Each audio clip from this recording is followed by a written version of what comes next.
Hey everybody, welcome back to I Reckon. Today, I have an NDE for you. It's going to be a short one. It's by a lady named Crystal McVeigh. Please like, share, subscribe so I can keep continuing to bring you these videos. Crystal McVeigh, her near-death experience happened in December 2009. She said it changed her life completely. She said, I can't prove to you 100% that this happened, but you can't prove to me that it didn't, she said. She was from Oklahoma. She was a school teacher. She said that she has seen the pearly gates in heaven and lived to tell the tale. Crystal McVeigh and her NDE brought her face to face with God, even though she had spent a lifetime doubting. She said the only reason that she is alive now is so that she can tell others what she believes is waiting for them on the other side. As many as 10 to 20% of people who go through cardiac arrest or clinical death have lucid memories of their brush with death, according to the Human Consciousness Project. Scientists have pinned these near-death experiences to high carbon dioxide levels, oxygen deprivation, or surges of steroids, epinephrine, or adrenaline. Survivor stories about these out-of-body experiences are curiously similar.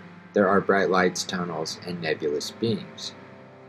But what matters to McVeigh is how her glimpse of death has changed the way she lives today.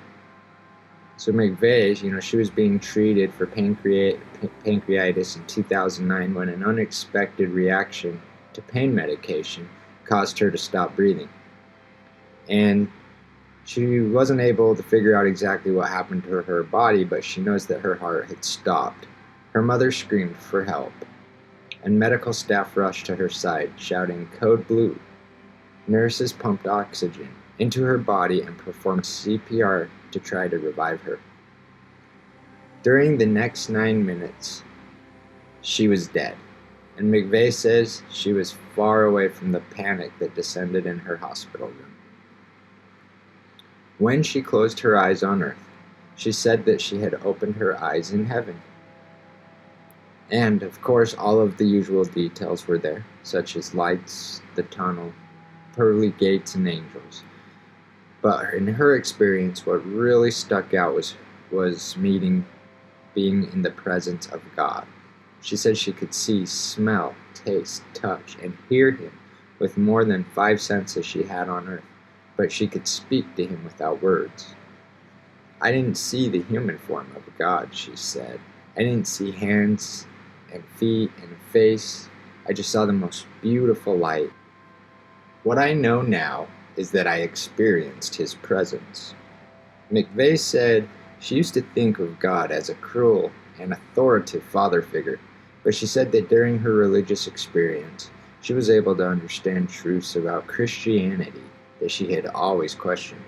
She was able to now love herself. I just remember, she said, that I felt free from all the lies I had lived and the untruth that God didn't love me.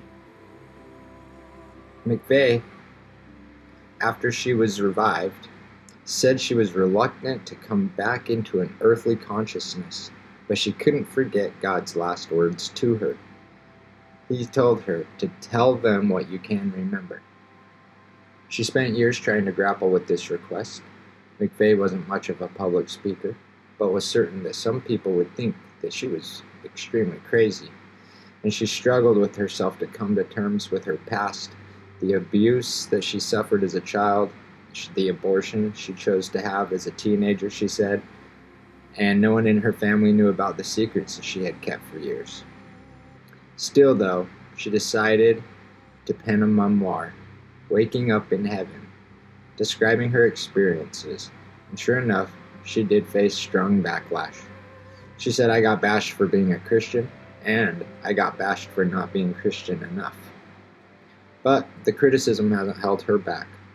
While she can't offer 100% proof that her experience was real, she knows this for sure. She is no longer afraid of what lies beyond the grave. She says that I grew up all my life terrified of dying, afraid of the pain, and afraid of the unknown. But peace and love surrounded every moment of my death, and now I know Death is nothing to be afraid of. So there it is, you guys. Short little video today on an NDE. I'm going to do probably another one tomorrow. So like, share, subscribe, stick around for more. I reckon we'll be back.